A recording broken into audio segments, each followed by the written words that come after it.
arrancando.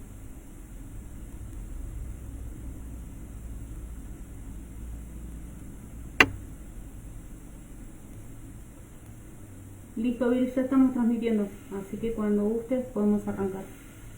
¿Puedo arrancar, Yagra? Hola, buenos días a todos y todas.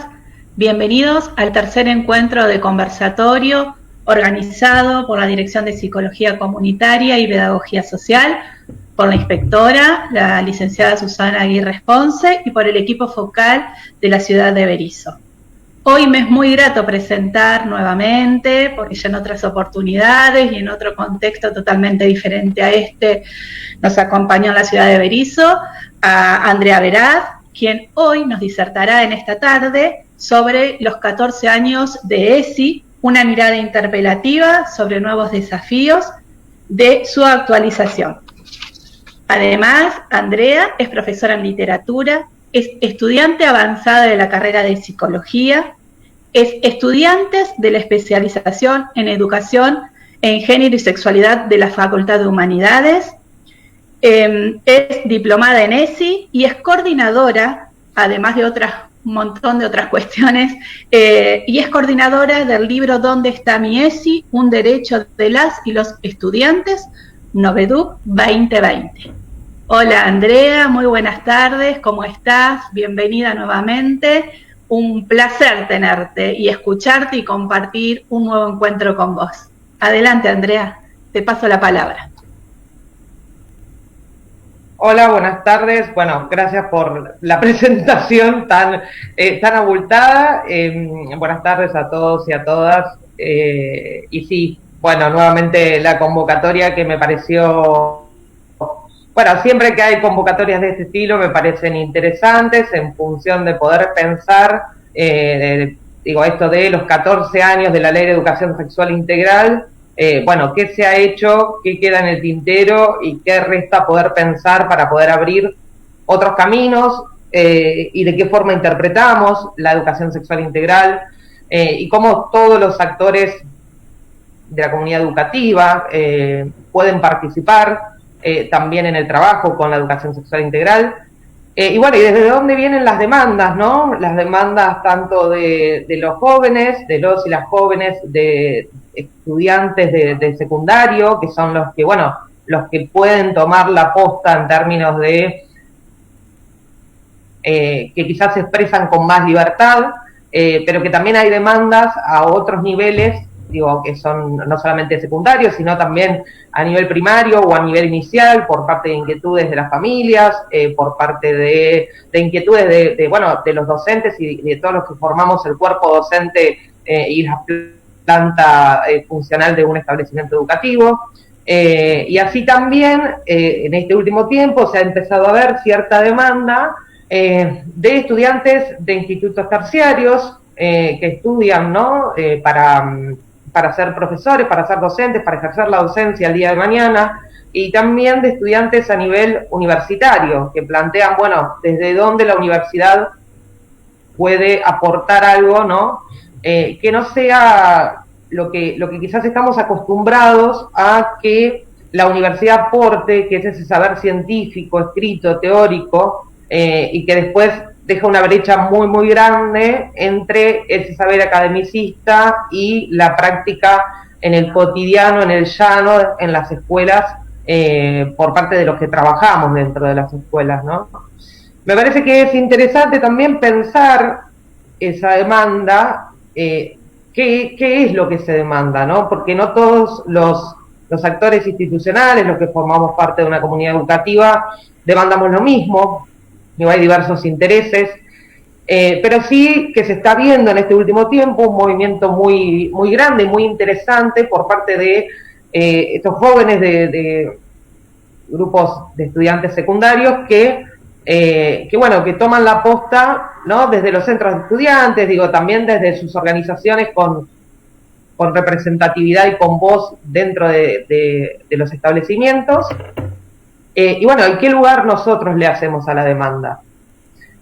Para comentar brevemente lo que decías del libro, yo coordiné el libro ¿Dónde está mi ESI?, que lo hicimos en el año 2018 con estudiantes de la escuela número 14 de acá de La Plata, la secundaria Carlos Vergara, y fue una demanda de los chicos y de las chicas, fue una demanda de, bueno, nosotros queremos recibir educación sexual integral y la escuela no está a la altura, porque no podemos generalizar y decir que nadie se hace cargo de eso, ¿no? Sino que no está a la altura de las demandas que ellos y ellas tenían.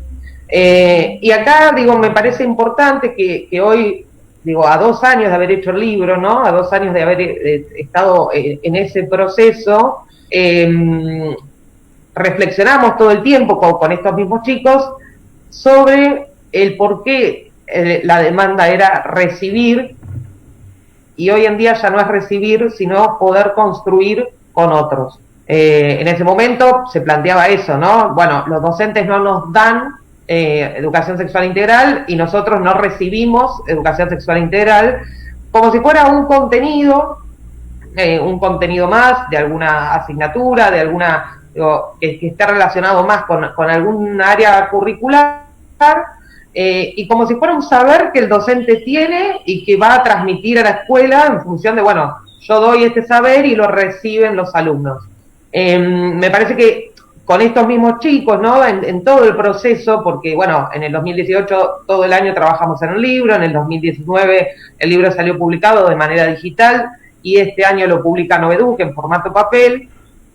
En el transcurso de este tiempo y de las charlas y bueno, que hemos tenido con ellos y en las que hemos participado, pudimos pensar esto, que ya no es más la demanda de que nos den, sino que los chicos también tienen esa posibilidad creadora de poder construir con otros que no necesariamente tienen que tener una experticia avalada, digo, porque también cuando nosotros nos preguntamos, bueno, los docentes o los miembros de la comunidad educativa, los que estamos en la escuela todos los días, ¿no? ¿Cuándo uno va a estar lo suficientemente formado cuando se escucha, ¿no?, que falta capacitación? La pregunta es, bueno, ¿cuál es la capacitación que falta? Y cuándo uno va a estar lo suficientemente formado para poder trabajar con esos pibes y pibas que reclaman por su derecho. Digo, acá es importante pensar que la ley tiene 14 años, pero que no todo el cuerpo docente conoce la ley. Digo, tampoco, vuelvo a repetir que no generalizamos, pero hay un alto porcentaje de docentes que la conocen de escucharla, pero que no la han leído. Entonces, quizás no comprenden determinadas cuestiones que atraviesan la ley y que me parece que son sumamente importantes para poder pensar, bueno, si el día de mañana nosotros queremos reformar esa ley o queremos poder pensar algo a la altura de la sociedad, de los cambios sociales y culturales que se fueron produciendo en estos 14 años, no tenemos que perder de vista los dos ejes que atraviesan la ley, que uno es la perspectiva de género y el otro es el eje de los derechos humanos.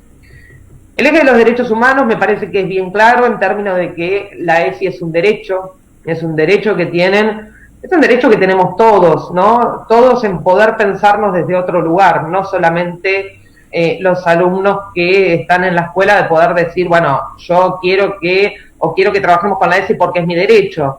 También lo podemos pensar hasta como un derecho para cualquier sujeto que quiera y pueda y dedique un tiempo a poder pensarse, ¿no?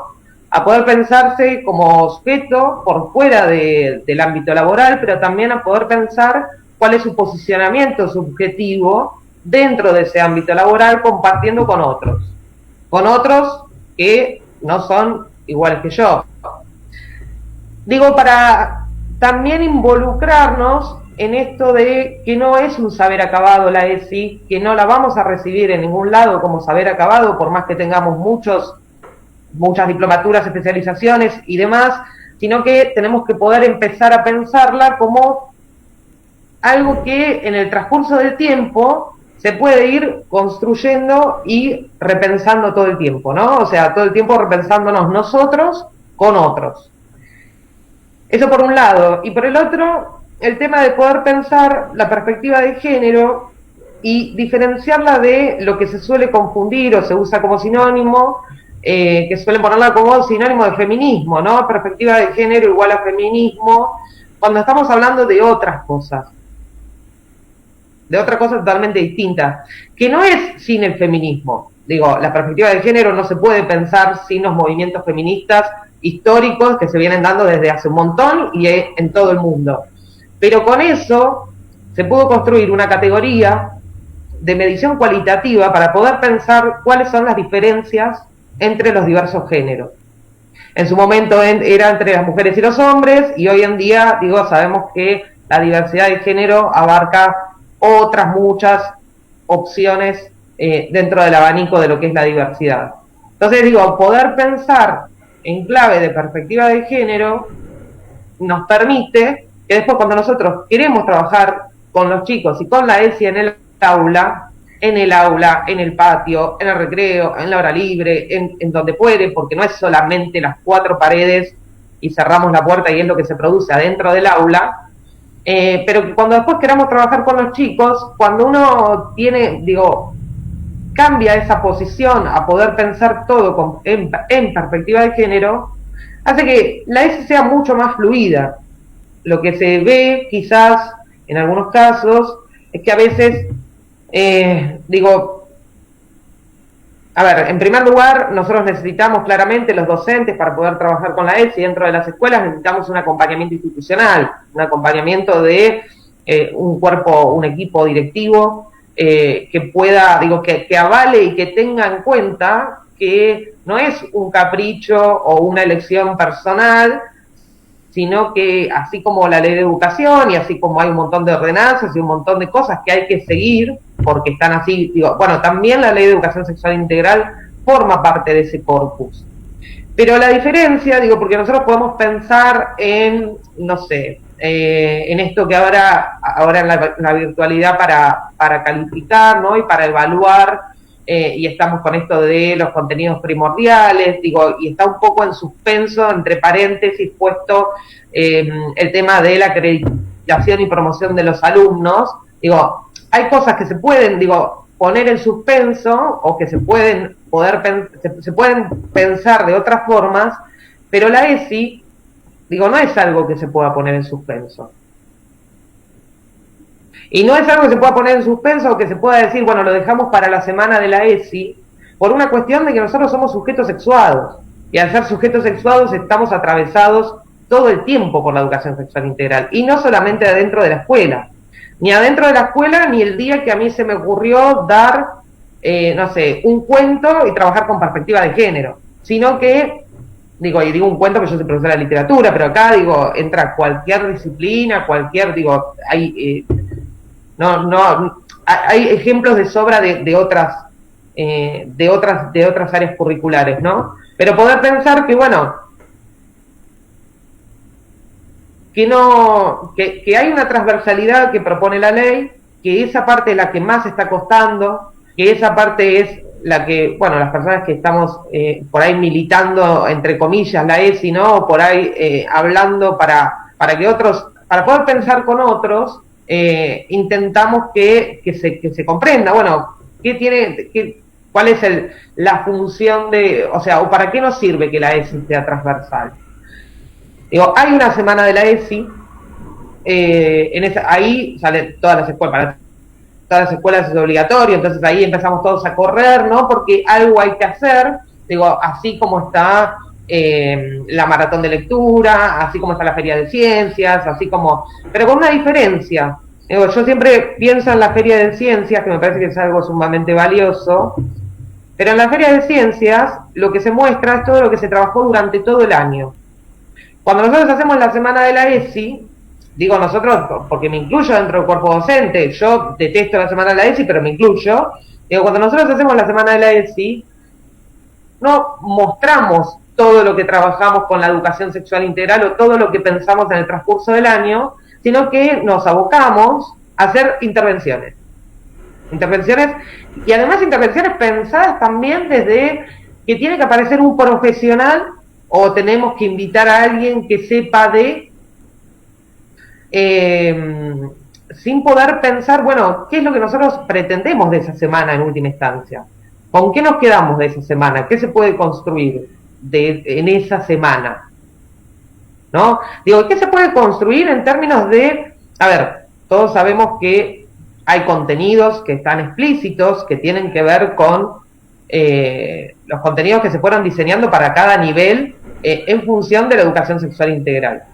Pero muchos de esos contenidos o se desconocen, por ejemplo, que en el área, a ver, no sé, que en el nivel secundario básico, en el área de historia se dé a las poblaciones migrantes y el rol de la mujer y el hombre, o en la prehistoria, cuáles eran los roles digo, quizás se da la prehistoria, se da la migración, se da, pero no con perspectiva de género, no se piensa en ese rol, no, bueno, y eso es un contenido. Digo, un contenido muy polémico, por ejemplo, ¿no? El aborto. Digo, que todo el mundo dice, bueno, pero lo tenemos que dar en la escuela. Bueno, el aborto como contenido no aparece solo. Digo, no es que aparece una viñeta y dice aborto. Aparece dentro de un cúmulo que tiene que ver con maternidades deseadas, con métodos anticonceptivos, pero también con porperio. Yo aprendí lo que era la palabra porperio a los 25 años, digo, porque antes no sabía lo que significaba o lo que quería decir esto del porperio, ¿no? Entonces, poder pensar todo el proceso de gestación y todo lo que se atraviesa a nivel subjetivo, y no solamente en el aborto solo.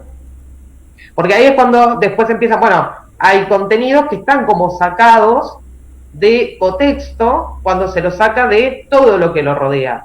Porque si lo pensamos con todo lo que lo rodea, no es algo disparatado para plantear, y tampoco es algo descabellado, y tampoco es algo que a los docentes nos debiera generar temor. Hay muchos docentes que quizás quieren trabajar con la educación sexual integral y tienen cierto temor a trabajar con determinados temas o a que se generen debates dentro de un aula, porque son temas que son polémicos a nivel social, no solamente dentro de las escuelas, digo, ¿no? Poder pensar que también la ESI tiene que ver con lo vincular, tiene que ver con la forma en la que construyo mi identidad, y no estoy hablando de cambio de identidad de género, sino de una construcción de una identidad un poco más consciente, en términos de que lo que hacemos no lo hagamos de manera sistematizada, sino porque realmente queremos hacerlo, en función de, no sé, hoy no me pinté las uñas porque no tenía ganas. Digo, cuando hasta hace 3 años para mí era un mandato que las mujeres teníamos que estar con las uñas pintadas. Digo, y si hoy no tengo ganas, no me las pinto. Digo, poder pensar desde ahí qué es lo que tenemos ganas de hacer y qué es lo que no tenemos ganas de hacer, en función de poder construir nuestra identidad. Pero si hablamos de nuestra identidad también, y vamos a hablar de la comunidad educativa, también tenemos que pensar en una identidad institucional, ¿no? O sea, ¿cuál va a ser esa identidad? ¿Cuál va a ser la identidad que va a construir esa comunidad educativa en ese lugar en donde está, en ese contexto, con ese barrio, con esas familias, con ese cuerpo docente, con esos alumnos, con esos equipos de orientación? Y pensar que si definimos una identidad institucional o si podemos definirla en qué términos, digo, si podemos trazar ciertas líneas de trabajo, también hace que uno tome ese sentido de pertenencia. Y el sentido de pertenencia no solamente, digo, no solamente ayuda a que los docentes trabajemos de otra manera, porque uno está más cómodo cuando hay un sentido de pertenencia, digo, más cómodo en términos de que se siente más libre, con capacidad de gestar proyectos con los pibes y que los pibes también sean partícipes sino que es fundamental también para los adultos, para los alumnos. Que los alumnos sientan que la escuela forma parte de la vida, no como una obligación de tengo que ir. Está pasando una ambulancia, así que corte ahí porque pasan ambulancias por la cuadra de mi casa, pero digo, no como esto de tener que ir a la escuela de 7:30 a 1, cumplir el horario, primero tengo 2 horas de química, después tengo 2 horas de literatura, después tengo construcción de la ciudadanía, o lo que fuere, sino también pensar que ellos forman parte, digo, son los que forman parte de la escuela, ¿no? Y son los que hacen mover un poco los hilos, digo, porque a esta altura y con estas demandas que yo al principio mencionaba, ¿no? De los pibes para con la ESI, son los que están haciendo que los docentes, o sea, nos rascan la neurona a nosotros, digo, son como la hormiguita que te rasca la neurona en términos de poder pensar, bueno, ¿qué me están pidiendo y qué puedo hacer yo con eso que me están pidiendo? Por supuesto que no vamos a poder responder a todo lo que nos piden, porque la demanda es infinita, pero sí poder alojar algo de todo eso y darles el lugar para que ellos se expresen, ¿no? Para que puedan expresar qué es lo que... Cuando los pibes a mí me planteaban en el libro, por ejemplo, trabajar con la trata de personas, no era un contenido que a mí se me hubiera ocurrido por mí misma en función de poder pensar, en ese momento no lo pensaba como trabajarlo en un libro de educación sexual integral, sino que lo trajeron ellos, obviamente que era pertinente a toda la temática que estaba atravesando el libro, pero no sé si a mí se me hubiera ocurrido. Entonces, darle ese lugar a ellos para que puedan, digo, y con lo del libro estoy mostrando un ejemplo desde la práctica, pero así hay miles, ¿no? Todo el tiempo, no es solamente... Y también esto, ¿no? Poder pensar, cuando se habla de trabajos por proyectos o trabajos con otros colegas también, digo, bueno, poder pensar desde dónde nos vamos a parar. Yo siempre digo que para mí en este momento estamos como intentando meter a la ESI por la ventana en todas las escuelas, y para mí si tenemos que pensar una escuela nueva, si se quiere, o una escuela distinta, tenemos que tener como eje central a la ESI, ¿no? Y desde ahí empezar a construir desde la ESI, desde la perspectiva de derechos humanos y de la perspectiva de género, desde esos dos ejes, poder construir otro modelo de escuela, porque ya, digo, hay sobradas muestras de que hay algo que no estaría funcionando, ¿no? Y que no tiene que ver con individualismos, con qué hace el equipo de orientación en una escuela, qué hace el profesor de matemática, tiene que ver con un cambio de era y con un cambio en donde, sobre todo, los alumnos que están atravesando por ahí en la adolescencia o que empiezan a tomar voz, ¿no? Por ahí los pibes de 13 hoy hacen reclamos que yo a los 13 no los hacía. Y está buenísimo que los hagan, ¿no? O sea, pero cuando ya pueden empezar a reclamar y a pedir, también poder escuchar qué de eso que nosotros estamos o seguimos repitiendo ese patrón, ¿no? En términos de la educación formal, que evidentemente no está cerrando. Hay algo que no está cerrando. Y en el medio de eso está la ESI, aunque parezca que no.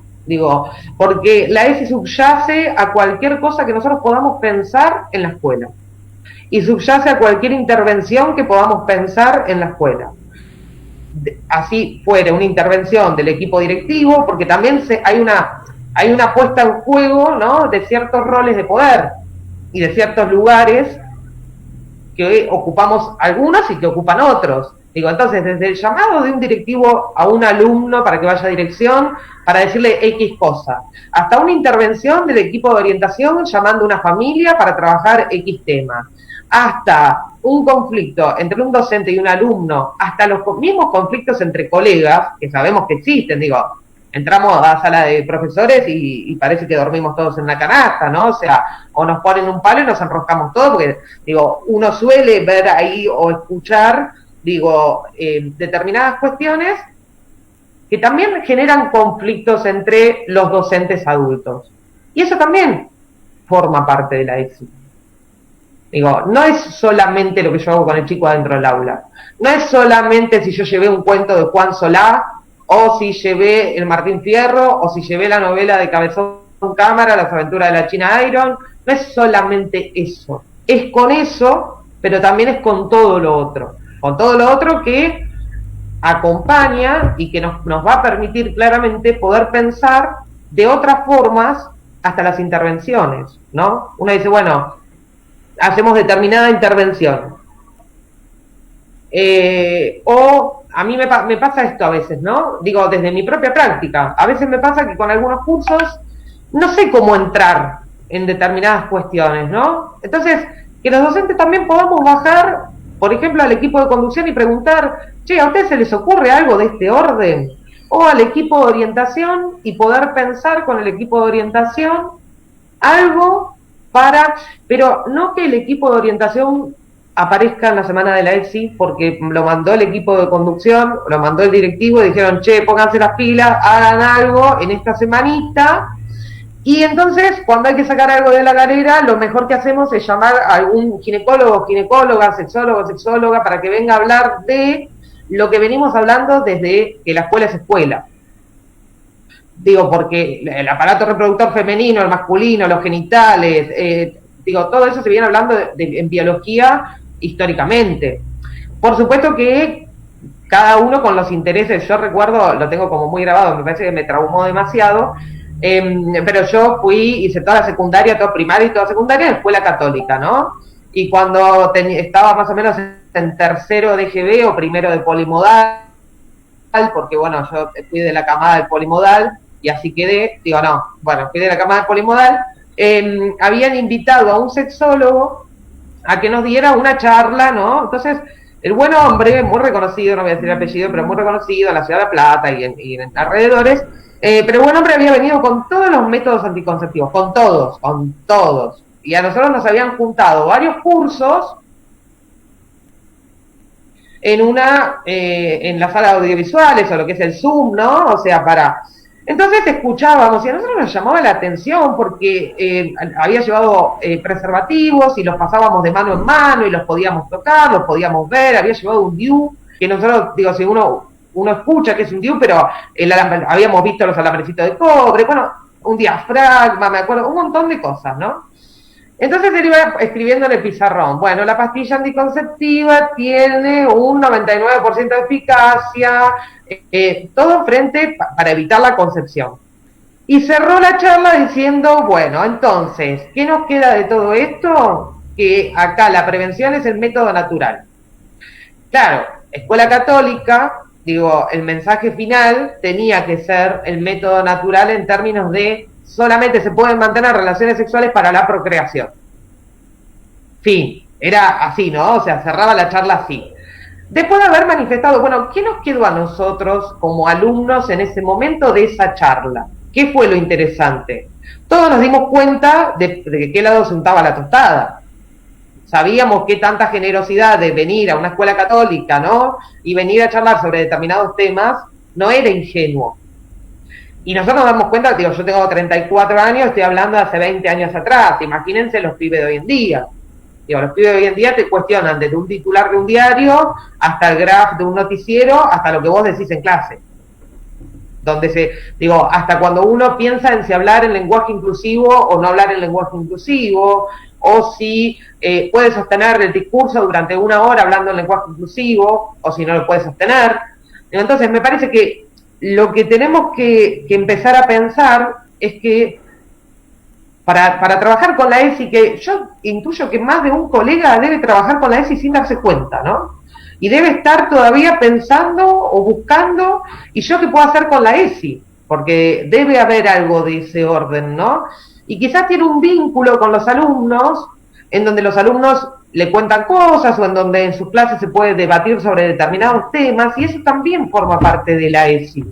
Pero el punto es que cuando nosotros buscamos algo en particular, si yo en mi casa me siento y digo, bueno, a ver, mañana voy a trabajar literatura y ESI, ¿qué llevo para mañana? Ya ahí estoy como desvirtuando un poco esto de qué es la ESI. A mí me han preguntado muchas veces en entrevistas radiales y televisivas cómo era una hora de clase de educación sexual integral. Y yo contesté que no sabía. Entonces los de la radio se empezaron a mirar como diciendo, llamamos a alguien equivocado, no era la persona, nos pasaron mal el número, ¿no? Y yo dije, yo no sé, porque yo doy literatura y ESI. Yo no doy una clase de educación sexual integral, y tampoco doy 45 minutos de literatura y 15 minutos de ESI diciendo, bueno, ahora vamos a trabajar con la educación sexual integral. Y es tan imperceptible que a mí me llamó mucho la atención que cuando salió el libro se nos acercó una exalumna que estaba estudiando periodismo y que ella me había tenido a mí de profesora durante 3 años, y me dice, ahora que te escuché y ahora que vi el libro, me di cuenta que yo sí había tenido educación sexual integral. Dice, cuando yo reclamé un montón de tiempo que no. Porque es algo de eso que no hay que hacer un corte tajante y separarlo, ¿no? Y eso es lo que hace la semana de la ESI. Viene a poner sobre la mesa que durante el año no hacemos nada y que en esa semana tenemos que sentarnos a hacer de todo, porque es una semana de pura y exclusivamente para eso, cuando tiene que ser de marzo a diciembre. Entiendo de todos modos que, entiendo preguntas, entiendo incógnitas, entiendo también que yo para poder hoy en día hablar con esta soltura y para poder dar charlas y para poder terminar de escribir un libro y para poder, hacer un montón de cosas, hubo todo un proceso de cambio en mí que fue generado por los mismos pibes que demandaron el libro, ¿no? Que demandaron la ESI. Pero por eso a mí me parece que algo interesante es que los docentes nos podamos correr un poco del lado del saber, no porque no sepamos, sino para poder darle la palabra a lo que nos están pidiendo o nos están solicitando en la escuela, sobre todo los protagonistas. No hay escuela sin alumnos, no hay escuela. Entonces ¿qué estamos haciendo con eso que demandan? Bueno, yo me voy a tomar un mate y ustedes me van a decir si hay preguntas, así.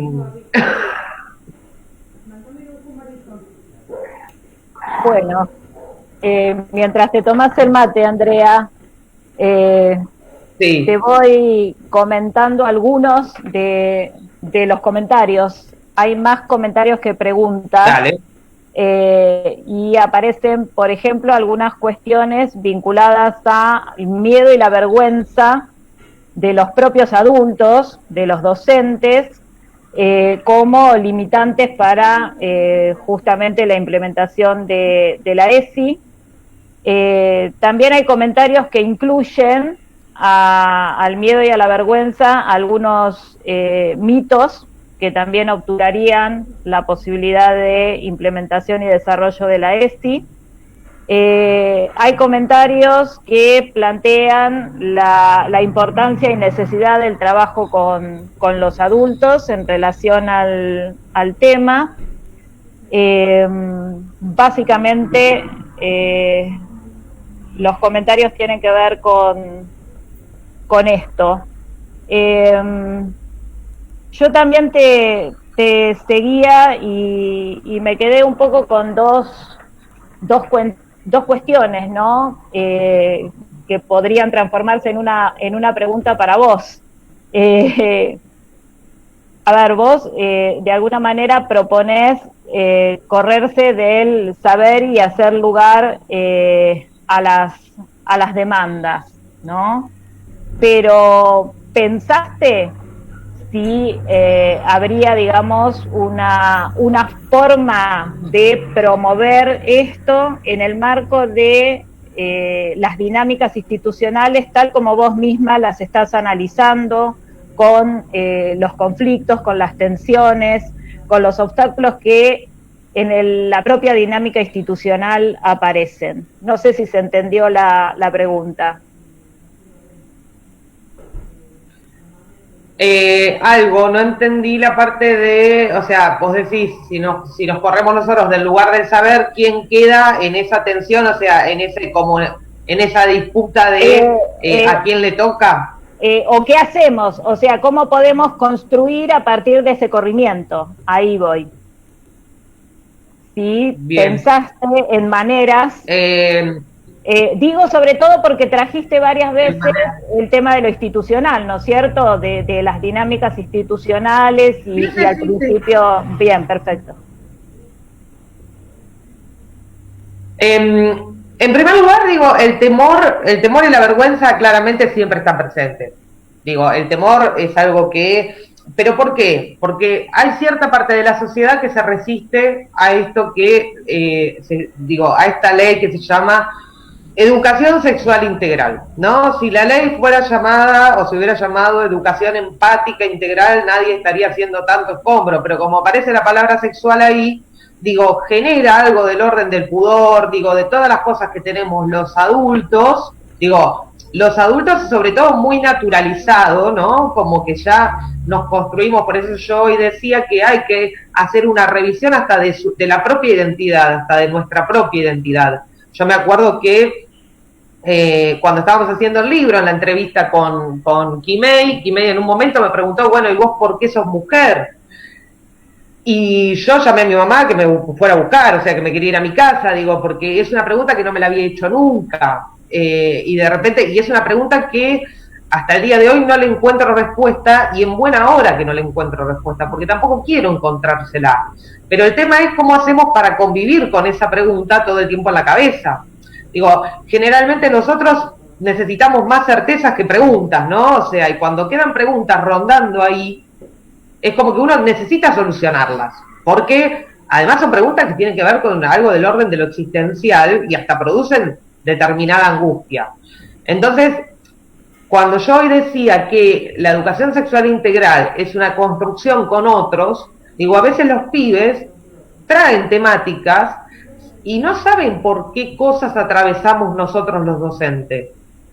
Digo, porque a todos nosotros nos puede estar atravesando desde situaciones de violencia de género que no queremos, digo, o que la vemos pero que no sabemos cómo salir de ese lugar, digo, desde situaciones, entonces, poder pensar que no solamente los pibes son los que traen o los que llevan este tipo de cuestiones y de problemáticas, por ejemplo, al equipo de orientación escolar.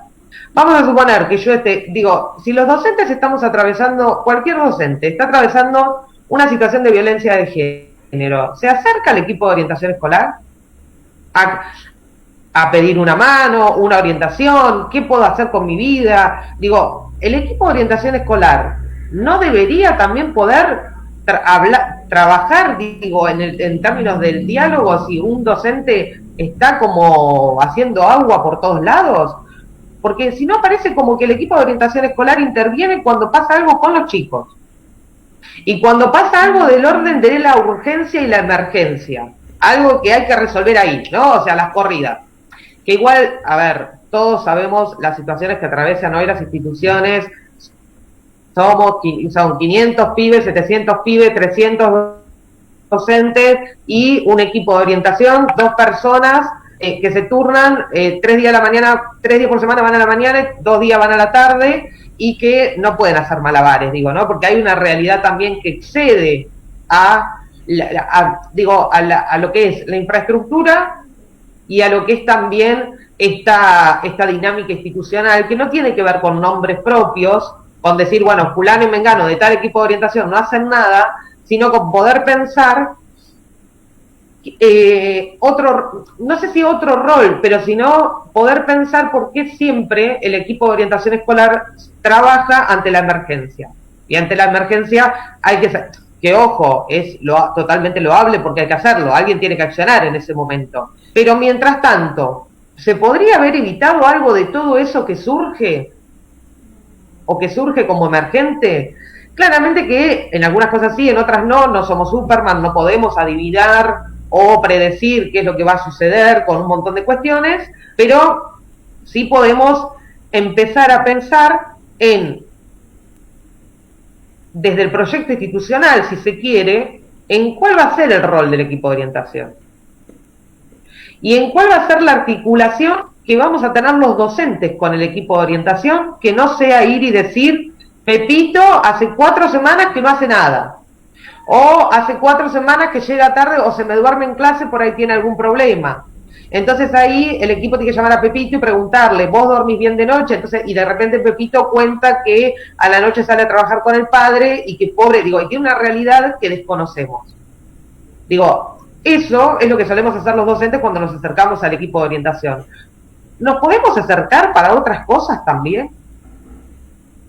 Digo, ¿nos podemos acercar para preguntar, che, ¿qué podemos hacer con él? Vamos a suponer, en marzo, che, para la semana de la ESI de este año, ¿podemos plantear algo más copado y algo que abarque, primero a todos, ¿no? Cuando digo a todos, me refiero a todos los profesores de todas las áreas curriculares, por eso hacía mención a la Feria de Ciencias, en donde se muestra lo trabajado durante el año. Bueno, ¿podemos pensar a principio de año, dentro del proyecto institucional, acompañado por los directivos, en otro rol y en otro lugar, y en qué relación vamos a tener los docentes y los adultos con ese equipo de orientación?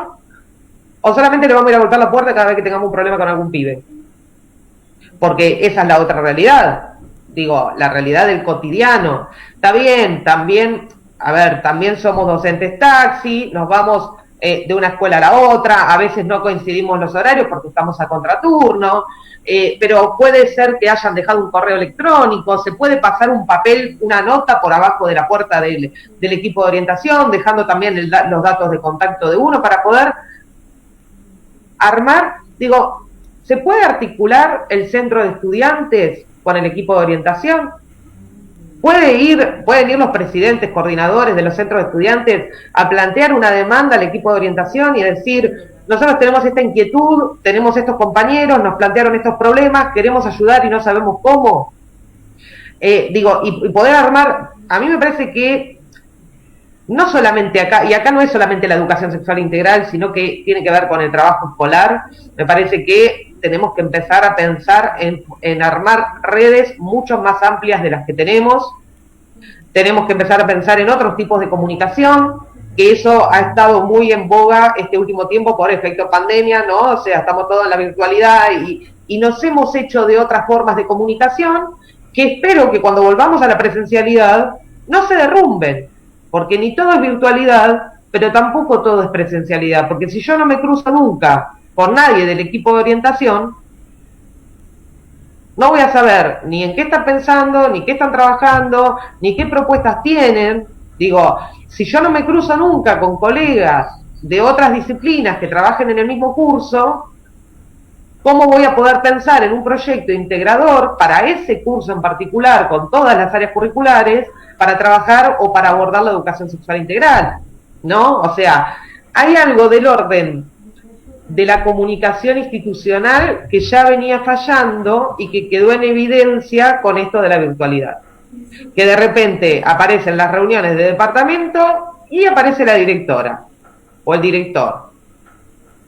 Y por ahí aparece alguien también del equipo, ¿no? Del equipo de orientación. Y por ahí alguna preceptora. Y vos decís, epa, pero el año pasado en la presencialidad, las reuniones de departamento era la jefa de departamento y solamente los docentes del departamento. Resulta que ahora hay alguien monitoreando esa reunión, monitoreando también para que nosotros podamos expresar nuestras demandas, que pueden tener que ver con la educación sexual integral.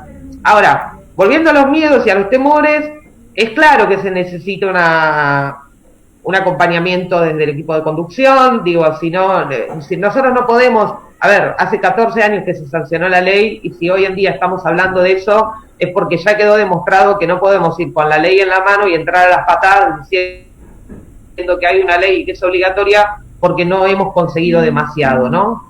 Y hablo de no hemos conseguido demasiado porque después se escuchan a otras personas que dicen, no, logramos un montón, pero son personas que están ubicadas en Ciudad de Buenos Aires. Y no se puede comparar lo que se hizo y se hace con la educación sexual integral en Ciudad de Buenos Aires al resto de la Argentina. Ni siquiera estoy hablando de provincia de Buenos Aires, estoy hablando de la Argentina. Porque a mí me han escrito de otras provincias diciéndome cuestiones muy básicas y que para algunos integrantes del gobierno, y acá hablo del gobierno en términos de Estado, no hablo de nombres propios, pero algunas innovaciones que están haciendo, por ejemplo, hace 2 días se creó el observatorio sobre la ESI, ¿no? Ayer se creó, o el viernes pasado, digo, no hace mucho, el observatorio sobre la ESI. ¿Van a ir a hacer realmente un relevamiento a todo el país? Porque la realidad de Cava es muy distinta. Digo, el Joaquín B. González tiene una especialización. Entonces, en Ciudad de Buenos Aires, digo, hay especializaciones para hacer, desde gratuitas hasta pagas. En provincia, nos vamos a hacer las especializaciones a capital, los que estamos en provincia. Digo, porque no tenemos, bueno, ahora aparecieron de nuevo las capacitaciones del Info, que espero que sirvan, que espero que se puedan acceder, que se pueda acceder, digo, porque generalmente uno cuando ya apretó el link para inscribirse le aparece agotado, ¿no? Cupo lleno, uno siempre llega tarde, pero bueno, ¿a qué voy con esto? Que en la ESI el federalismo no existe, o sea, no, estamos sin... Digo, también viendo, bueno, hace la semana pasada lo que pasó en Tucumán con el linchamiento de esta persona, que era el presunto violador y asesino de esta nena de 9 años. Entonces, digo, y en Tucumán, una provincia que hasta el año pasado, al igual que Salta, en las escuelas públicas tenían catequesis. Digo, en provincias en donde sabemos que, primero que no adhirieron a la ley de educación sexual integral y después que no hacen ningún tipo de capacitación porque ellos consideran que no.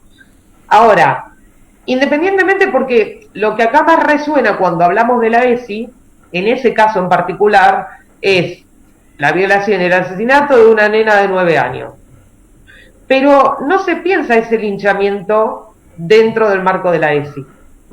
Y qué de ese linchamiento a nivel social puede quedar en el imaginario de los pibes, ¿no? Porque después, cuando pasan esas cosas en las escuelas, con menor gravedad, mayor gravedad, igual de gravedad, aparecen los scratches. Y nos horrorizamos cuando aparecen los scratches. ¿Y cómo aparecen los scratches? Y, la presunción de inocencia no existe. Aparecen los scratches, después no sabemos cómo volver para atrás. Ahora, cuando aparece algún scratch, ¿qué hacemos? ¿Intervenimos? ¿No intervenimos? Decimos, no, bueno, hay que esperar, tenemos que... O intervenimos y avalamos el scratch. Y a todo eso más vale que uno tiene miedo. ¿Quién no? Claramente uno cuando se posiciona hasta cuando tiene un posicionamiento ético sobre alguna cuestión política, no política partidaria, sino política, en cualquier institución, sea una escuela, un hospital, lo que fuere, siempre va a recibir el cachetazo y del otro lado el abrazo en términos de mirá qué bueno esto, y del otro lado, la negación también, ¿no? O sea, la negación a ese proceso. Ahora, el acompañamiento institucional es importante y también es importante que quede en el proyecto institucional, si bien sabemos que no existe en todas las escuelas. Sabemos que hay escuelas que copian y pegan de uno o de otro, no son todos los casos, pero son los casos, ¿no? Que te traen a veces, firmame acá el proyecto institucional como que estás de acuerdo, y yo digo, pero si yo nunca participé de la elaboración de esto, y las escuelas que tienen proyecto institucional, ¿invitan a las familias a participar de ese proyecto institucional? ¿Quién hace ese proyecto institucional? ¿Invitan a los jóvenes a hacer ese proyecto institucional? ¿Los llaman y les dicen, che, ¿a vos qué te gustaría? ¿Revisamos los acuerdos de convivencia todos los años? Porque hay escuelas en las que trabajo que el acuerdo de convivencia es, no se puede usar el celular en clase. Después de la pandemia, ¿qué vamos a hacer? Después nos mandaron los trabajos por foto, con WhatsApp, que los pibes ya tienen nuestros teléfonos, nuestras direcciones, ¿Vamos a volver con ese acuerdo de convivencia de no usar el celular adentro del aula? Entonces, todas esas revisiones, ¿quién las hace? ¿Quién las hace? ¿Dónde se gesta? ¿Y qué cantidad? No cantidad en términos de llamaste a los 300 docentes, no, sino ¿cuál va a ser el foro de participación? ¿Vamos a participar todos? ¿Va a estar representada la diversidad de la escuela? ¿Van a estar representados los docentes, los preceptores, el personal de maestranza, las familias, el equipo de orientación, el equipo directivo, el departamento de alumnos? Porque si hay que hacer acuerdos y consensos para trasladarlo a un proyecto institucional, me parece que hay que llamar a todos los actores. ¿Cuándo llamamos a los papis y a las mamis y a las familias de los chicos en la escuela? Cuando se mandaron algún moco y no sabemos, y estamos ahí ante la sanción. Que alguien diga, si se acuerdan de su escolaridad, yo me acuerdo de la mía, nunca llamaron de la escuela para decir, Andrea se sacó un 10 en un examen. No, siempre era para decir, Andrea no sé qué, se llama para otras cosas. Que, a ver, se entiende que la escuela es un espacio que tiene cierta dificultad en términos de que no todo es predecible y que por más que nosotros tengamos una lógica y una dinámica de trabajo, hay cosas que se nos escapan y hay que actuar. Y hay que actuar y a veces cuando actuamos hasta nos saltamos la responsabilidad civil y decimos, bueno, me hago cargo yo, pero por una cuestión de la urgencia y la emergencia. Pero también tenemos que poder sentarnos y poder planificar y poder pensar en algún momento, porque si no, estamos corriendo atrás del problema para ver si podemos disminuirlo, pero no nos estamos anticipando ante una posible solución de problemáticas que se repiten, porque hay problemáticas que son pero después hay problemáticas que son sistemáticas y que se repiten, se repiten, se repiten. Entonces, entiendo que el miedo puede venir de dos lados, digo, el miedo y la vergüenza. Primero, una cuestión propia, ¿no? O sea, ¿qué de eso que demandan los chicos, qué de eso que se está hablando sobre la ESI impacta o me impacta de manera subjetiva a mí? ¿Y qué puedo sostener de eso? ¿No? Porque no siempre se puede sostener esa demanda cuando uno está atravesando una situación que quizás es similar, pero que no quiere o que está en un punto de negación total, ¿no? O sea, mi mamá, por ejemplo, es profesora de matemática. Ahora, antes de hacer algo, me llama y me pregunta, ¿y yo qué hago? Hace 3 años atrás, la escuchábamos hablar y parecía una patrona de estancia de los años 30. O sea, había que decirle, mamá, ubicate en la palmera. Digo, cambió toda una coyuntura, todo un contexto, toda una cuestión. Digo, que ahora pueda preguntar, ¿yo qué hago? Es porque evidentemente, independientemente de que quizás no se le ocurra algo para hacer, se da cuenta que lo que estaba haciendo no era así. Entonces, ya que aparezca la pregunta del ¿yo qué hago? Es sumamente importante. Porque la ESI supone, digo, y esto lo vemos en las 3 puertas de entrada, la primera puerta de entrada somos los docentes. Entonces la ESI va a suponer, o trabajar con la ESI va a suponer, que primero tengamos que desarmar mitos, prejuicios, y que en algún momento nos vamos a quedar tambaleando. Digo, que el piso ya no va a ser firme, y que nos van a quedar preguntas haciendo ruido. El tema es cuánto nos habilitamos nosotros para que eso pase. Digo, ¿qué lugar nos damos nosotros para que nos pase eso y después poder volver a reconstruir? Y en última instancia, volver a plantearme en la posición en la que estaba, pero ya con un conocimiento y una elección y una decisión. Hay ignorancias que no son ingenuas. Uno ignora a veces porque realmente desconoce y otras veces ignora porque es una decisión política ignorar. Entonces, bueno, ¿hasta dónde vamos a ignorar determinadas cuestiones? ¿Hasta dónde nos vamos a involucrar? ¿Cuál es hasta dónde la ESI depende de la implicancia de los docentes o de los adultos en las escuelas?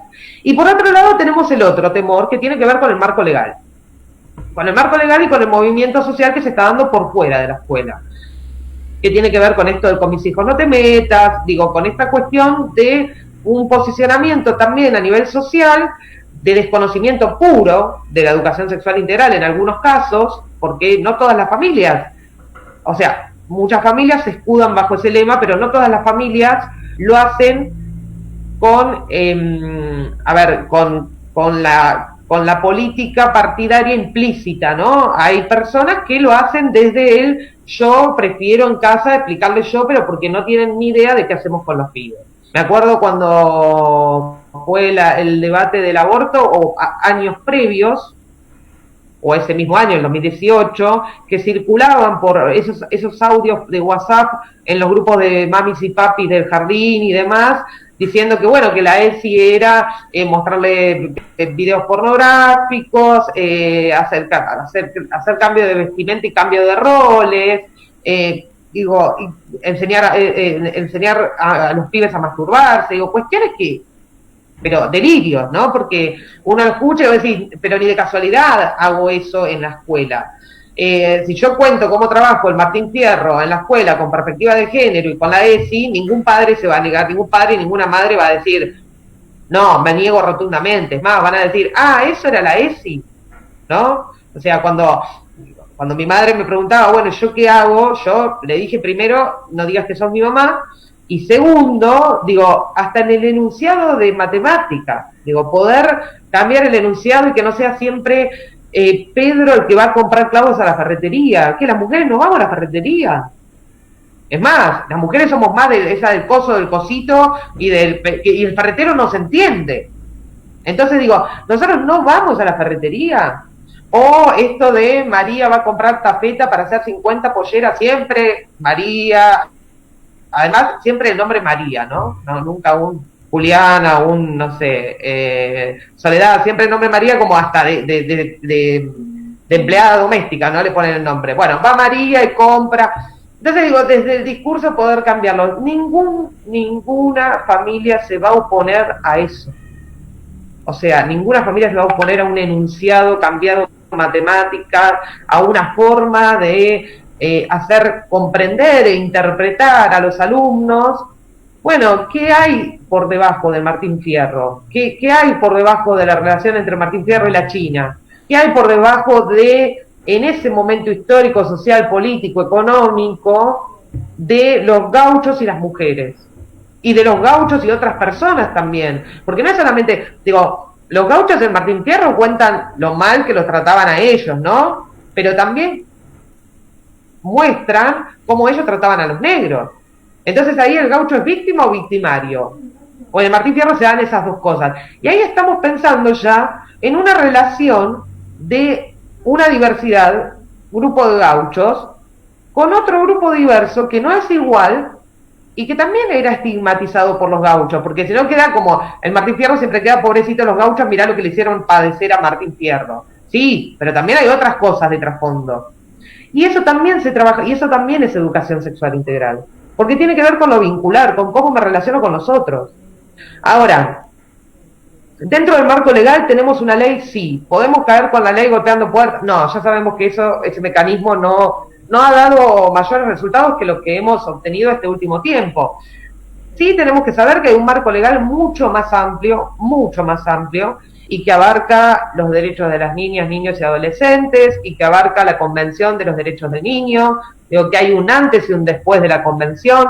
Tenemos que saber qué es el consentimiento, quiénes pueden dar consentimiento. A mí me causó mucha gracia una vuelta en una escuela que para que pudieran ver los chicos un video que también había organizado el Centro de Estudiantes, la muestra de un video de infancias trans y no sé qué, y para poder participar de esa actividad padres como autorización. Y había pibes de 16, 17 años que se habían olvidado de firmar la nota, como suele pasar, ¿no? Y que decían, yo quiero bajar. No podés, no tenés la nota firmada, sos menor. Bueno, sí, menor de 18 años, pero para dar el consentimiento, para poder bajar y participar de una charla, a los 16 años, digo, y de una charla que se da en el marco de una institución, y se da con un objetivo y con fines específicos, entonces hay que tener conocimiento de ese marco, digo, también de lo que implica el interés superior del niño, y que también es importante para los equipos de orientación a la hora de intervenir. Digo, porque no es que uno interviene de, salgo y me meto, digo, sobre todo en esto de, por ejemplo, a mí me ha pasado de casos que me han contado, ¿no? En donde se necesitaba intervención y hasta intervención de servicios locales, articulación y un montón de cuestiones, en donde a veces la escuela quería ir más rápido a hacer la denuncia para deshacerse del problema que primero alojar a la víctima, escuchar qué estaba pasando y darle un tiempo de proceso y de elaboración. Por un tiempo no estamos hablando de 3 años a posteriori, digo, pero por lo menos para que pueda elaborar toda la información que uno le tira así de una, ¿no? Tenés que ir acá, ya, y el acompañamiento dónde está. Digo, después el seguimiento también, eso me impactó mucho porque tuve justo un caso de una alumna que fue a hacer la denuncia a la DDI, acompañada por el equipo de orientación, y el otro día le llegó una citación en donde la citan por esto del Tribunal de Familia, no me acuerdo cuál, tampoco viene al caso, pero la citan por el tema de los derechos de los niños, niñas y adolescentes, y citaron a toda la familia, no solamente a la piba involucrada, sino a todos sus hermanos. Entonces me manda un WhatsApp y me pregunta, ¿qué es esto? ¿A dónde tengo que ir y qué tengo que hacer? Entonces yo lo primero que pregunté fue, ¿en la escuela saben de esta citación? Digo, porque, dice, no, lo que pasa es que de la escuela, una vez que me acompañaron a la DDI, que esto fue en mayo, no aparecieron más. Entonces, la intervención también, ¿en qué momento? Y en qué momento después el acompañamiento, o dejamos al pibe, a la piba librados al azar, porque después viene todo un proceso al que le tiene que poner el cuerpo el adolescente. Pero bueno, ¿con esto a qué me refiero? A que siempre que haya una intervención, y más del ámbito de las temáticas que están dentro de lo que se llama la Ley de Educación Sexual Integral, siempre van a suponer a veces un destape de olla, ¿no? O sea, como una explosión de... Me acuerdo el año pasado fui a dar una charla... el año pasado. Fui a dar una charla a Pinamar y cuando volvía me enteré de 10 casos de abuso, me enteré de un profesor y todo había saltado a partir de esa charla. Y ahora se está haciendo una investigación periodística porque es mucho más grave de lo que se creía y los casos siguen apareciendo. Y digo, entonces, siempre que nosotros trabajemos con diversas temáticas, tenemos que saber que no es lo mismo trabajar con la Revolución Francesa, con logaritmos o con, no sé, o con el Quijote, a cuando uno empieza a escarbar más el trasfondo, ¿no? Y empieza a construir esto que para mí es la educación sexual integral, que es una construcción, que no se puede, digo, yo no puedo en casa formarme sola leyendo en educación sexual integral y después intentar llevar a la práctica algo de lo que leí. Porque los textos empiezan, ¿no? Porque el sistema cis heteropatriarcal y la no sé qué, no sé cuánto, ajá, y todo eso en la escuela, ¿qué hago? Digo, no, porque eso lo leemos, está, digo, podemos entrar a cualquier repositorio académico y vamos a encontrar millones de artículos de eso. Pero y después cuando voy a la escuela y el pibe me pregunta o la piba me pregunta, che, profe, yo quiero saber tal o cual cosa, y ahí, ¿qué hago? ¿Lo googleo, lo contesto o me fijo si en el repositorio académico hay alguna forma de practicar? Entonces, para trabajar en el barro, para trabajar en el campo y para estar adentro de las instituciones, no hay posibilidad de que eso suceda si no pasa por dos lugares, por los pibes y por los docentes. Por los pibes en términos de que tiene que haber una inquietud, y ahí voy un poco con esto que decía Paula, ¿no? La pregunta de, bueno, ¿cómo hacemos si nos corremos nosotros del lugar del saber? ¿Cómo hacemos para que institucionalmente haya algo de esa emergencia? Hoy en día en las escuelas esa emergencia está latente todo el tiempo, basta que uno pinche con algo, una cosita, algo chiquito, no importa, y detona.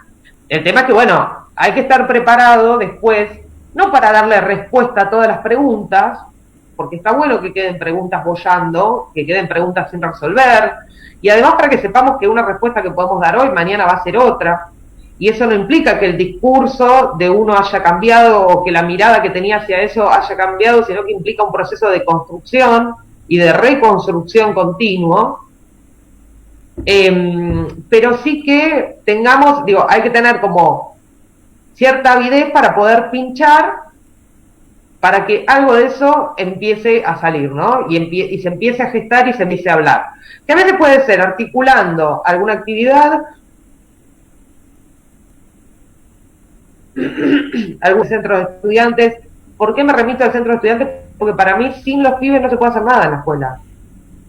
O sea, y digo centro de estudiantes porque es la representatividad que tienen ellos, no llamar a un curso. Digo, centro de estudiantes como el lugar que aloja las inquietudes de los pares. Y si no hay centro de estudiantes, si quieren trabajar con la ESI, hay que empezar a trabajar con la escuela la creación de ese centro de estudiantes. Digo, pero como espacio de representatividad de ellos, para que puedan manifestar mediante Hay alumnos que a veces no se animan a preguntar tal o cual cosa y lo comparten con sus pares. Y después viene el centro de estudiantes, a mí ya se me acercan todos a contarme, ¿no? Pero después viene el centro y te dicen, che, vos sabés que está pasando esto. Y me está pasando últimamente que muchos centros de estudiantes de otras escuelas, de otras localidades, me están contactando directamente el centro de estudiantes para que dé una charla para los docentes. Pero fíjense cómo se cambió el foco cuando nosotros antes llamábamos a alguien para que diera una charla para los alumnos, y ahora me escribe la presidenta de un centro de estudiantes de una escuela de Luján para pedirme que le dé una charla a los profesores, a los docentes, porque hubo diversos casos de diferentes cuestiones que tienen que ver con lo que es perspectiva de género, violencia de género y demás, y los docentes no saben cómo actuar ante esa situación. Entonces la presidenta del centro me manda un WhatsApp pidiéndome de Luján. Digo, no estamos hablando de, no sé, de Luján, estamos hablando de provincia de Buenos Aires. Por eso digo que a veces en el imaginario o en lo que se escucha desde el mensaje de Nación, parece como que hay un montón de cosas resueltas cuando no hay nada resuelto. No hay nada resuelto. Estamos hablando de un caso en Pinamar de un docente que desde hace 15 años que sistemáticamente abusa de las alumnas psicológicamente, verbalmente, sexualmente, de todo lo que se les puede imaginar, desde hace 15 años, y que empezaron a recoger testimonios de chicas que tienen 30, que egresaron, lo tuvieron de profesor, y esos testimonios se están recopilando para poder, y eso saltó por una charla, no porque fui yo, no importa, pero el motivo de la charla era educación sexual integral. Entonces, todavía queda muchísimo por hacer cuando, pensamos en esto. Ojalá lo del observatorio funcione, ojalá esté bien pensado y ojalá se pueda pensar y planificar de una forma distinta a como han pensado los cuadernillos del Seguimos Educando, Seguimos Aprendiendo, en donde pusieron a la ESI como una materia aparte. O sea, era el momento para mostrar la transversalidad de la ESI y lo pusieron como una materia aparte. ¿Y saben qué es lo más gracioso? Que los que se dieron cuenta que es una materia aparte, que lo pusieron así, fueron los pibes. Porque te ponen el trabajo de matemática para el profesor Pérez, el trabajo de literatura, profesora Veraz, y el trabajo de ESI te ponen al lado, no sé a quién entregárselo. Ya con eso los chicos mismos están diciendo todo. Bueno, yo voy por otro mate. Paula, vos me dirás cómo vamos. Sí, Andrea, bueno, lo último que comentaste es la respuesta a una pregunta que te iba a hacer yo respecto a qué pensabas, digamos, del material que se había producido para trabajar con los alumnos y las alumnas en el contexto de pandemia y ASPO, pero lo voy a articular con otra pregunta que hace una de las integrantes del EFTE que nos está escuchando, y es si vos podrías opinar sobre el abordaje de la ESI en esta coyuntura, teniendo en cuenta, digamos, que el encuentro cara a cara con los alumnos no se da. O sea, la pregunta concreta es, bueno, ¿qué opinabas sobre el desarrollo, digamos, de las propuestas de ESI? Creo que es complementario un poco a lo que decís sobre esta cuestión de los cuadernillos, de la tensión con la idea de transversalidad. Esa sería la pregunta que aparece. Después hay varios comentarios agradeciendo sobre la charla, y alentando, digamos, a repetir la charla, y algunas otras cuestiones que quedaron un poquito más arriba en los comentarios, sobre todo en relación a lo que volviste varias veces, que es la cuestión del conocimiento de los docentes, tanto del saber como del no saber, o de, digamos, ciertas resistencias para el trabajo con la ESI, y yo respecto a eso me quedaba pensando de manera particular en todas las referencias que hiciste a las intervenciones desde los equipos de orientación escolar, y bueno, creo que ahí hay un trabajo posible desde los equipos en relación a los docentes y en relación a trabajar con los docentes no solo sobre los miedos, sino sobre los saberes. Pero bueno, eso como para sintetizar un poco comentarios que fueron apareciendo, y te dejo la pregunta de Nadia. Bien. Bueno, en primer lugar, lo de los cuadernillos, nada. Cuando aparecieron, los vi, y lo primero que hice fue mandarlo. Nosotros seguimos teniendo el grupo de WhatsApp del libro, con los chicos del libro, y lo primero que hice fue mandarles el cuadernillo a los chicos y decirles: chicos, busquen el error. Miraron el índice rápidamente y dijeron: no te puedo creer que mandaron a la ESI como una materia aparte, y estábamos todos agarrándonos la cabeza, sobre todo porque el enunciado, era un cuadernillo de quinto y traía una actividad hermosa, porque era una actividad hermosa, y porque además es algo que se está hablando mucho ahora, que tiene que ver con la economía del cuidado, ¿no? O sea, con poder pensar esto de, bueno, las personas que se ocupan a cuidar, que generalmente, en su gran mayoría son mujeres, ¿no? Y que parece esto, que el ministro de Desarrollo de Nación lo ha marcado como uno de los puntos a trabajar en su gestión el tema de enmarcar dentro de lo que es el trabajo formal esto de la economía del cuidado y las horas que las mujeres destinan a esa economía del cuidado. Y había una situación problemática con respecto a eso. Ahora, no lo podrían haber incluido en el área de ciencias sociales, dentro de economía y política, o dentro de alguna materia, o dentro de trabajo y ciudadanía. Digo, se podría haber incluido dentro de otras asignaturas u otras áreas curriculares que demostraran que esto de la transversalidad de la ESI, de la que tanto hablamos, ¿no? Y quedó ahí colgado como ESI, 2 puntos, y aparecía la economía del cuidado. Y la verdad es que, bueno, nosotros también nos preguntamos, porque además, una cosa es cuando el Estado ofrece capacitaciones que son voluntarias, porque en ningún momento se hace una capacitación obligatoria sobre esto, ¿no? Y ofrece capacitaciones voluntarias y generalmente somos los mismos los que nos anotamos, ¿viste? O sea, ya es una cuestión que uno se anota y ya cuando empiezan a aparecer los nombres al costado, con vos hice la diplomatura, con vos estuve en tal lugar, con fulano estuve en tal lugar, ya nos conocemos. Pero independientemente de las capacitaciones que se puedan ofrecer, me parece que esos cuadernillos eran la oportunidad. Yo no sé si el gobierno va a tener, este gobierno o cualquier otro, va a tener en algún otro momento la tarea que tuvo de organizarse en 15 días para generar un material para los distintos niveles y para las distintas áreas, de generar un material que llegara para todos los niveles en toda la Argentina, porque fue en todo el país, no es solamente provincia de Buenos Aires, ¿no? Sino a nivel federal. Y la verdad es que yo no sé si se va a volver a tener esa oportunidad. Después podemos discutir un montón de cosas de los contenidos de los cuadernillos. Si nos gusta, si no nos gusta, si quedaron cortos, si no quedaron cortos. Pero al menos era la oportunidad para mostrar la transversalidad de la ESI. Y no lo han hecho. Al contrario, la han puesto, porque además, si vos sos gobierno y tenés un Ministerio de Mujeres, Género y Diversidad, no podés no poner la actividad de la ESI, entonces la tuvieron que poner, pero ahí es cuando yo digo que aparece esto de forzado, ¿no? O sea, de que queremos meter por la ventana cosas que no se ocurren, porque directamente las actividades de lengua, matemática, o de lo que fuere, tendrían que haber estado pensadas desde el vamos con perspectiva de género. Entonces, eso hubiera sido lo ideal. Bueno, nada, ya está, los cuadernillos están así, ¿qué vamos a hacer?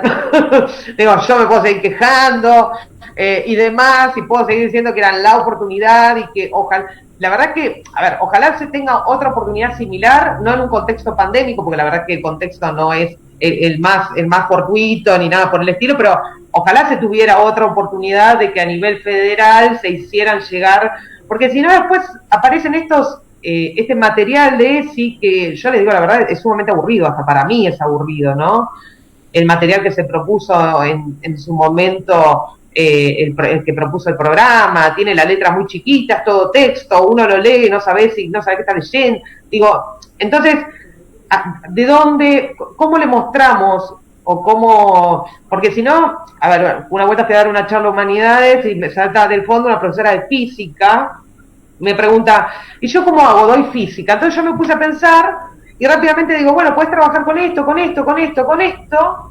Y después salta otra y me pregunta, ¿y yo doy química? Entonces yo digo, bueno, pasen después y le mando el mail y les paso una planificación, ¿no? Pero digo, siendo que hay tantas áreas curriculares que quieren participar pero no encuentran el cómo no se lo mostramos? O sea, ¿cómo el gobierno no le mostró el cómo? Esa es la parte, ¿no? Con la que uno se queda así como medio indignado, ¿no? ¿Cómo no le mostramos el cómo trabajar? Que tiene que ver más con esto de lo llano que yo decía hoy, que toda la parte teórica que nosotros podemos leer todos los libros de Rita Segato, podemos leer todos los libros de Judith Butler, podemos leer todos los libros de Simone de Beauvoir, pero después en la escuela, lo que dijo Simone de Beauvoir, y la verdad es que sirve sí para uno poder tener la cabeza y demás, pero no me va a llevar a ningún ejemplo de la práctica. Eso por un lado. Por otro lado, yo pienso con respecto a este contexto y a la ESI en cuarentena, en pandemia, primero pienso que si ya nos costaba poder pensar la ESI en lo que llamábamos la normalidad, que bueno, que no sé qué tan normal era, ¿no? Hasta el año pasado, va a costar el doble pensarla en este contexto. Pero yo la pienso desde el lado de esto, ¿no? O sea, así como recién Paula decía que agradecían la charla, yo agradezco que estén del otro lado, y me da mucha pena no poder ver las caras de todos los que están del otro lado escuchando la charla, porque también desde lo gestual uno está comunicando, y eso desde lo gestual también es educación sexual integral. Entonces, digo, esto de poner el cuerpo, ¿no? Cómo los alumnos ponen el cuerpo en el aula, cómo los docentes ponemos el cuerpo, cómo los que me han visto dando a mí una charla saben que soy sumamente gestual, que me muevo para todos lados, que tengo que caminar, que muevo los brazos, y ahora estoy una hora y media acá clavada, sentada, digo, y son diferentes formas de poner el cuerpo, y que eso también está atravesado por la educación sexual integral. Entonces, no solamente... Digo, así como también está atravesado que de repente silenciemos el micrófono y apaguemos cámara, y mientras estoy con la charla de fondo y lavo los platos. Eso también es una decisión política y es una forma de poner el cuerpo, de no estar involucrado o de no estar, o de tenerla de fondo, ¿no? Poner la charla de estufa. Digo, yo, a ver, no es por pasar yo lo he hecho miles de veces con algunas charlas, digo, a ver qué dicen y dónde, o algún horario de consulta o alguna cosa de esas que uno participa porque le pareció, pero ya está, le contestaron la duda que tenía y lo deja de fondo. Pero también es una decisión eso, ¿no? ¿Qué se hace? Mostrar o no mostrar hay pibes a los que, por ejemplo, yo no les vi la cara en todo el año por más que hayamos hecho un Zoom. ¿Por qué no les vi la cara en todo el año? Porque no han puesto la cámara. Y no poner la cámara a veces tiene que ver con una cuestión de no querer, no sé, recién me levanto y no me peiné, que es lo que me suele pasar a mí, y a veces tiene que ver con una cuestión de por qué tengo que mostrar el ambiente en donde vivo. Y esto de que nos estamos metiendo en intimidades ajenas también tiene que ver con la educación sexual integral. Porque ustedes en este momento no me ven, pero yo hace un rato estaba en una riña desmedida con la gata que se me estaba subiendo arriba. Porque ella cuando ve que yo estoy hablando se pone celosa y se sube arriba mío, ¿no? Entonces, y estaba intentando sacarla de encima. Ahora, ¿por qué ustedes tienen que ver cómo mi lucha ferviente con la gata, ¿no? Con Úrsula. O por qué nosotros tenemos que ver la realidad en la que viven los pibes cuando los pibes no quieren que esa realidad sea mostrada, ¿no? Es un poco como cuando la parte de lo social del equipo de orientación cae en la casa del chico para hacer un relevamiento, y hay muchos pibes que tienen vergüenza, no son los adultos nomás. Porque hoy se hablaba del temor y de la vergüenza en el adulto. Y la vergüenza de los pibes y el entrar en la casa del pibe y que de repente vos estás dando, ¿no? Y se escucha, tienen los micrófonos activados y se escucha que la madre capaz que lo llama a la puteada, y los pibes no saben con qué mano más rápido silenciar el micrófono porque los hacen pasar una vergüenza bárbara. Bueno, eso también tiene que ver con la ESI. Y creo que en este contexto de pandemia, en lugar de poder pensar en los contenidos, porque acá cuando hablamos de la ESI empezamos a pensar en contenidos propios de, por ejemplo, violencia de género, métodos anticonceptivos, ¿no? O sea, cuestiones pero no pensamos en el derecho a la intimidad. Y el derecho a la intimidad parte de que no todos nos podemos conectar en el horario en el que se pautó, porque capaz que en ese horario mis viejos se están matando en la otra pieza y se escuchan los gritos de acá. Y yo no quiero que ustedes vean eso. Digo, porque hay una situación de violencia familiar en donde el alumno no quiere que se vea eso. Después digo, otras escuelas, digo, porque son distintas formas de poner el cuerpo, ¿no? Otras escuelas privadas que 7:30, el Zoom, pasan lista y los pibes tienen que estar con el uniforme de la escuela. No sé si lo siguen sosteniendo a esta altura, octubre, pero me acuerdo que en abril, mayo lo hacían. Digo, ¿cuál es digo, esto de trasladar la escuela a casa? Está bien, la trasladamos, pero a trasladar la escuela a casa, sumémosle todo lo que hay en casa. Esto que me decían, bueno, ahora yo agradezco que estén del otro lado, que estén sentados y que estén escuchando, o por lo menos que estén prestando atención. Eso también es una apuesta del cuerpo y también es una decisión política y es una posición subjetiva. Entonces tiene que ver con la ESI en este contexto, ¿no? De cuarentena y de pandemia. y cosas que parecen más del cotidiano y que no se nos ocurren pensarlas desde la ESI.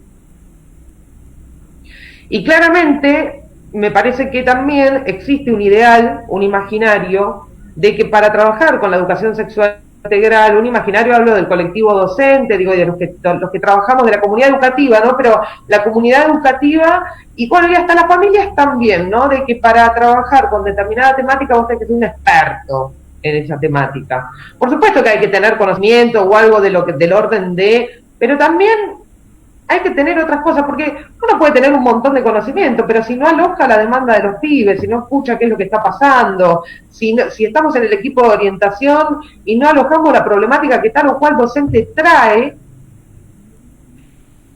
la verdad es que haber leído toda la bibliografía del mundo y poder citarla y decir en el año 1948 en Estados Unidos tal cosa, y qué sé yo, no tiene sentido. No tiene sentido para llevarlo a la práctica. Y a mí me parece que el gran desafío de la ESI hoy en día es ese.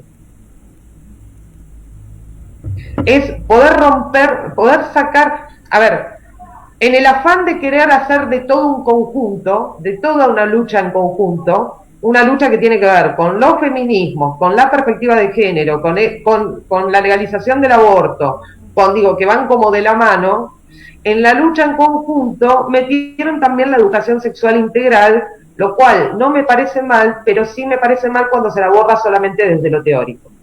Porque si solo nos vamos a quedar en lo que dice la academia de la educación sexual integral, nos estamos perdiendo achicar la brecha de qué vamos a hacer después en la práctica con eso que leímos en la academia. Entonces, yo creo que el gran desafío es trasladar lo que está en la academia, que nos sirve a nosotros como herramienta para poder comprender procesos históricos, sociales. Con esto no estoy diciendo no hay que leer los diversos feminismos, no hay que saberlo, no hay que entenderlo, hay que poder entender todas esas propuestas y esas luchas que se han dado históricamente, pero cuando decantan en la ESI tenemos que también poder tener alguna propuesta para llevar a lo concreto y a lo cotidiano, que es el aula, y no perder de vista cuál es el objetivo de la ESI, o cuáles son los fines y los objetivos que nos ponemos nosotros a la hora de trabajar con la ESI. Bueno, no sé si queda algo más, alguna pregunta más en el tintero. Paula está pensando, ahora viene el dardo. No, estaba sencillamente antes de decirte cuál es que falta, comentarte que dice Analía, que estamos todos muy atentos escuchándote, es verdad. Yo me quedé un poquito como pensando en relación a todo lo que dijiste, en que bueno, en definitiva nos has invitado a pensar en las maneras en las que somos, en las que estamos y en las que hacemos, ¿no? En relación a la educación sexual integral, pero digo, ¿no? Esto que también dejaste entrever de poner menos el acento en la palabra sexual y más en la integral, ¿no? O en la integralidad que hace a la educación. La pregunta que hacía Patricia es dónde puede conseguir el libro ¿Dónde está mi ESI? Esa es la pregunta que aparece, por ahí podría... Ahí mandamos el chivo. Bueno, en cuanto a preguntas, no más, así que bueno, le pasaría la palabra a Virginia. Lo que aparecen son comentarios respecto a la claridad de tu transmisión y el agradecimiento, ¿no? Por lo menos lo que estoy leyendo aquí. Así que bueno. Gracias. Bueno, simplemente, sí, sí.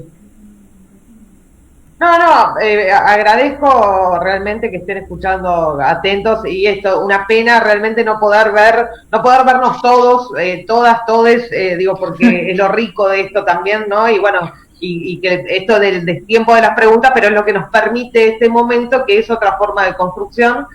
Así que bueno, agradezco por un lado, y por otro contestamos la pregunta. El libro está digitalizado para que cualquiera lo pueda descargar de manera gratuita. Eso estuvo siempre desde el 2019, porque fue una decisión también política de los chicos que el libro llegara a todos los lugares a donde tiene que llegar y a donde ellos quieren que llegue. Y como nosotros nunca nos conformamos con nada, ¿no? Porque vieron que nosotros decimos, si sale el libro digital, digital, queremos el libro en papel, y si sale el libro en papel empezamos, no, que está muy caro, ¿dónde lo consigo en digital? Bueno, nosotros lo hicimos en digital y en papel. Fue publicado este año por Novedú, a principios de año. La novedad quizá que tiene, o la novedad en términos de, la verdad es que fue un regalo que yo les quise hacer a los chicos, a ver, un regalo, como un reconocimiento del trabajo y del impacto y las repercusiones que había tenido el libro, que sigue teniendo, ¿no?, a nivel nacional, el reconocimiento. Y le pedí que prologase el libro a Susi Shock, que para los chicos es como referente, ¿no?, dentro de lo que es el colectivo trans travesti. Así que tiene, bueno, esa novedad. Y comentarles que las regalías de los libros se donan en libros. Nosotros, no sé si, bueno, saben que de un libro, igual nadie se hace millonario escribiendo un libro, pero digo, de la venta de los libros, las regalías, los chicos también decidieron donarlas, que bueno, que en este contexto no hemos podido movilizarnos para ningún lado, pero sí ya hay destinos, Chaco, Formosa, digo, lugares que en donde, bueno, el libro es indispensable en cualquier lado, ¿no?, pero sabemos que hay lugares a donde no llega. Así que cada ejemplar que ustedes compren, sepan que están colaborando con eso, que también fue una decisión política de los chicos y que me parece sumamente acertada para poder cerrar el círculo de lo que ellos quisieron hacer, ¿no? Un aporte desde la escuela pública, eso hay que remarcarlo todo el tiempo, desde la escuela pública, un aporte desde la educación pública para toda la sociedad, y evidentemente, bueno, lograron y superaron ampliamente las expectativas de todos, y siguen, digo, se cerró el círculo con la publicación en papel del libro, y claramente con esto de donar las regalías y donar los libros para quienes lo necesiten. Gracias por la invitación, gracias por escuchar, gracias. Andrea, te Ahora quería... sí, Sí, no, el agradecimiento es nuestro también, siempre es un placer tenerte, escucharte, compartir, hasta sonrojarnos de cada cosa que vos vas diciendo. Nada, el agradecimiento es nuestro. Y bueno, y aclarar que el próximo martes, ya entrando al mes de noviembre, el 3 de noviembre a las 13 horas, por esta misma plataforma, se disertará sobre la perspectiva de derecho en las instituciones educativas, y también tenemos la alegría de tener a Nora Cortiñas, cofundadora nada menos de Madre de Plaza de Mayo, a Adriana Caballero, licenciada en Trabajo Social, y Leonel Pinola, licenciado en Artes Plásticas. Así que bueno, muchísimas gracias a todos y a todas. Un abrazo grande a Andrea, Paula, Graciela y a todos los presentes que no los puedo ver desde acá. Un abrazo.